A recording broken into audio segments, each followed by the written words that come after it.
আসসালামু আলাইকুম ওয়া রাহমাতুল্লাহ। প্রিয় দর্শক, যতদিন বাঁচবেন মনে প্রাণে বিশ্বাস করে একমাত্র আল্লাহকে খুশি করার জন্য এই 4টি জিকির সব সময় করুন। রাসূলুল্লাহ সাল্লাল্লাহু আলাইহি ওয়াসাল্লাম সব সময় এই 4টি জিকির করতেন। এমনকি এই 4টি জিকির হলো শ্রেষ্ঠ 4টি জিকির। প্রিয় দর্শক, এই 4টি জিকির যদি না জেনে থাকেন তাহলে এই আলোচনাটি আপনার জন্য মনোযোগ সহকারে শুনতে থাকুন। ওই নারী পুরুষ কতই না ভাগ্যবান যে নারী পুরুষ এই 4টি জিকির বেশি বেশি করবে ইনশাআল্লাহ। যে ব্যক্তি এই 4টি জিকির বেশি বেশি করবে তার জীবনের সকল গুনাহ আস্তে আস্তে মাফ হতে থাকবে। আল্লাহ রাব্বুল আলামিন তার সমস্ত গুনাহ মাফ করে দিবেন ইনশাআল্লাহ। যে ব্যক্তি এই 4টি জিকির বেশি বেশি করবে তার দুঃখ কষ্ট পেরেশানি হতাশা দূর হয়ে যাবে ইনশাআল্লাহ। যে ব্যক্তি এই 4টি জিকির বেশি বেশি করবে তার মনের সকল নেক হাজত মহান আল্লাহ তাআলা পূর্ণ করে দিবেন ইনশাআল্লাহ। যে ব্যক্তি এই 4টি জিকির বেশি বেশি করবে তার অভাব অনটন দূর হবে ইনশাআল্লাহ। রিজিকের পথ প্রশস্ত হবে, সংসারে চতুর্দিক থেকে নিয়ামত আসতেই থাকবে ইনশাআল্লাহ। যে ব্যক্তি এই 4টি জিকির বেশি বেশি করবে তার আমলনামা নেকিতে ভরপুর করে দিবেন মহান আল্লাহ তাআলা ইনশাআল্লাহ। তার চেয়ে সুসংবাদ আর কি হতে পারে প্রিয় দর্শক, যে ব্যক্তির আমলনামা নেকিতে ভরপুর হবে। সুবহানাল্লাহ।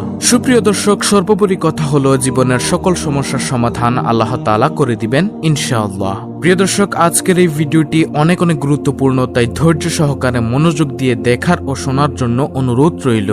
তো যেই 4টি জিকির সম্পর্কে বলেছেন নবীজির প্রিয় সাহাবী আবু হুরায়রা রাদিয়াল্লাহু তাআলা আনহু।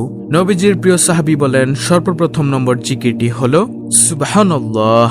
সুবহানাল্লাহ। প্রিয় দর্শক, আপনি কি জানেন যে সুবহানাল্লাহ জিকিরের কত দাম, কত গুরুত্ব, কত দামি এই জিকির? আল্লাহ রাব্বুল আলামিন বলেন, আমার কোনো বান্দা বান্দি যদি একবার সুবহানাল্লাহ এর আওয়াজ দেয়, আমি আল্লাহ আসমান ও জমিনের মধ্যবর্তী যত ফাঁকা জায়গা রয়েছে সকল ফাঁকা জায়গাগুলোকে নেক দ্বারা পরিপূর্ণ করে দেই।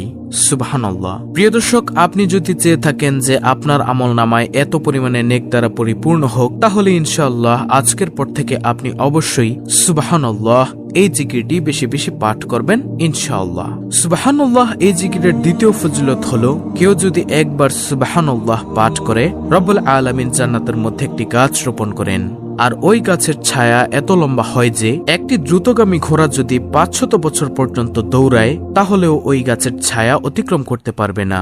সুবহানাল্লাহ। আল্লাহু আকবার। এত লম্বা হবে সেই গাছ। প্রিয় দর্শক, মহান মালিকের দরবারে সবচেয়ে প্রিয় দামি বাক্যটি হচ্ছে সুবহানাল্লাহ, যার অর্থ হচ্ছে আল্লাহ তাআলা অতি পবিত্র। আল্লাহ তাআলা কেন এই পৃথিবীতে তার বান্দাবান্দিকে পাঠিয়েছেন তার একমাত্র কারণ হলো তার ইবাদতের জন্য। তাই আল্লাহ তাআলা ইবাদতকারীকে অনেক পছন্দ করেন। তাই আসুন আজকের পর থেকে আমরা সুবহানাল্লাহ এই জিকিরটি বেশি বেশি পাঠ করব ইনশাআল্লাহ। নবীজির প্রিয় সাহাবী আবু হুরায়রা রাদিয়াল্লাহু তাআলা আনহু বলেন দ্বিতীয় নম্বর জিকিরটি হলো আলহামদুলিল্লাহ। আলহামদুলিল্লাহ শব্দের অর্থ হলো আল্লাহ তাআলার নিয়ামতের প্রশংসা করা, আল্লাহ তাআলার গুণগান বর্ণনা করা। সমস্ত প্রশংসা আল্লাহ তাআলার জন্য। মহান মালিক রব্বুল আলামিন পবিত্র কুরআনুল কারীমে বলেন, হে নবী, আপনি আপনার সকল উম্মতদেরকে জানিয়ে দিন, বলে দিন, যেই উম্মত অর্থাৎ যেই বান্দা আমি আল্লাহর নিয়ামত পেয়ে নিয়ামতের শুকরিয়া আদায় করলো না, আমি তার নিয়ামতকে ছিনিয়ে নিয়ে যাই। এজন্য নিয়ামতের কদর করতে হবে, নিয়ামত পেয়ে শুকরিয়া আদায় করতে হবে। প্রিয় দর্শক, এরপর আল্লাহ তাআলা বলেন, আর যে আমার নিয়ামত পেয়ে নিয়ামতের শুকরিয়া আদায় করলো, আমি তার নিয়ামতকে আরো বৃদ্ধি করে দেই। সুবহানাল্লাহ। সুবহানাল্লাহ। দেখুন, এই পৃথিবীতে শুধু মানুষ ব্যতীত যত প্রাণীকুল মাখলুকাত আল্লাহ রাব্বুল আলামিন সৃষ্টি করেছেন সকল কিছুই আমাদের উপকারের জন্য, আমাদের কল্যাণের জন্য, ভালোর জন্য আল্লাহ রাব্বুল আলামিন সৃষ্টি করেছেন। এজন্য আমরা একটিবার হলেও বলতে পারি আলহামদুলিল্লাহ। আমরা যদি আল্লাহ তাআলার প্রশংসা বেশি বেশি পরিমাণে করি, আলহামদুলিল্লাহ জিকিরটি বেশি বেশি করি, ইনশাআল্লাহ রব্বুল আলামিন আমাদেরকে উত্তম জাযা খায়ের কল্যাণ দান করবেন। আল্লাহু আকবার। নবীজির সাহাবী হযরত আবু হুরায়রা রাদিয়াল্লাহু তাআলা আনহু আরো বলেন তৃতীয় নম্বর জিকির হলো লা ইলাহা ইল্লাল্লাহ। কোন ব্যক্তি যদি দুনিয়াতে বসে একবার লা ইলাহা ইল্লাল্লাহ এর আওয়াজ দেয়, ওই আওয়াজটুকু সাথে সাথে আল্লাহ তাআলার আরশে আজিমের সাথে গিয়ে ধাক্কা লাগে। সুবহানাল্লাহ। আল্লাহ রাব্বুল আলামিনের আরশে আজিমের নিকট একটি নূরের খুঁটি রয়েছে, সেই খুঁটিটুকু কাঁপতে থাকে। তখন আল্লাহ রাব্বুল আলামিন বলেন, ও খুঁটি, তুমি কেন কাঁপো? ওই খুঁটিটুকু তখন বলতে থাকে, হে রাব্বুল আলামিন, দুনিয়াতে আপনার একজন বান্দা অথবা বান্দি লা ইলাহা ইল্লাল্লাহর আওয়াজ দিয়েছে, তাই আমি কাঁপছি। তখন আল্লাহ রাব্বুল আলামিন বলেন, তুমি কাঁপা বন্ধ করে দাও। তখন সেই খুঁটি বলল, হে আল্লাহ, আমি কাঁপা থামাতে পারবো না, যতক্ষণ পর্যন্ত আপনি তাকে মাফ করবেন, ততক্ষণ পর্যন্ত আমি শুধু কাঁপতেই থাকবো। তখন রব্বুল আলামিন ওই বান্দা অথবা বান্দিকে ক্ষমা করে দেন।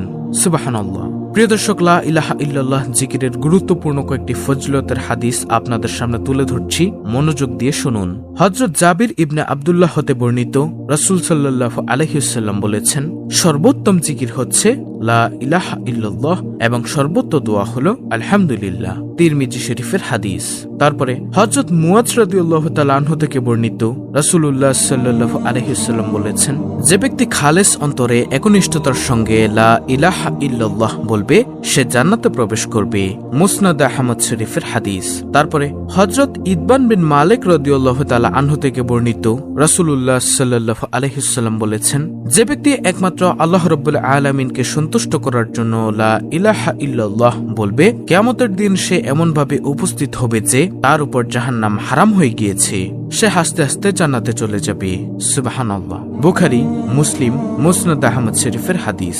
হযরত আনাস রাদিয়াল্লাহু তাআলা আনহু থেকে বর্ণিত, রাসূলুল্লাহ সাল্লাল্লাহু আলাইহি ওয়াসাল্লাম বলেছেন, কিয়ামতের দিন আল্লাহ তাআলা বলবেন, হে মুহাম্মদ সাল্লাল্লাহু আলাইহি ওয়াসাল্লাম, সৃষ্টির মধ্য থেকে আপনার উম্মতের মধ্যকার এমন ব্যক্তিকে জান্নাতে প্রবেশ করান যে ব্যক্তি একদিন হলেও ইখলাসের সঙ্গে এ সাক্ষ্য দিয়েছে যে আল্লাহ ছাড়া কোনো ইলাহ নেই এবং সে এর উপর মৃত্যুবরণ করেছে।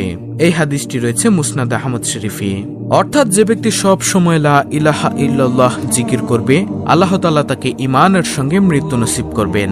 সুবহানাল্লাহ, আল্লাহু আকবার। তাই প্রিয় দর্শক, আমরা বেশি বেশি পরিমাণে লা ইলাহা ইল্লাল্লাহ এই জিকির করব ইনশাআল্লাহ। নবীজির প্রিয় সাহাবী আবু হুরায়রা রাদিয়াল্লাহু তাআলা আনহু বলেন, সর্বশেষ নম্বর জিকির হলো আল্লাহু আকবার।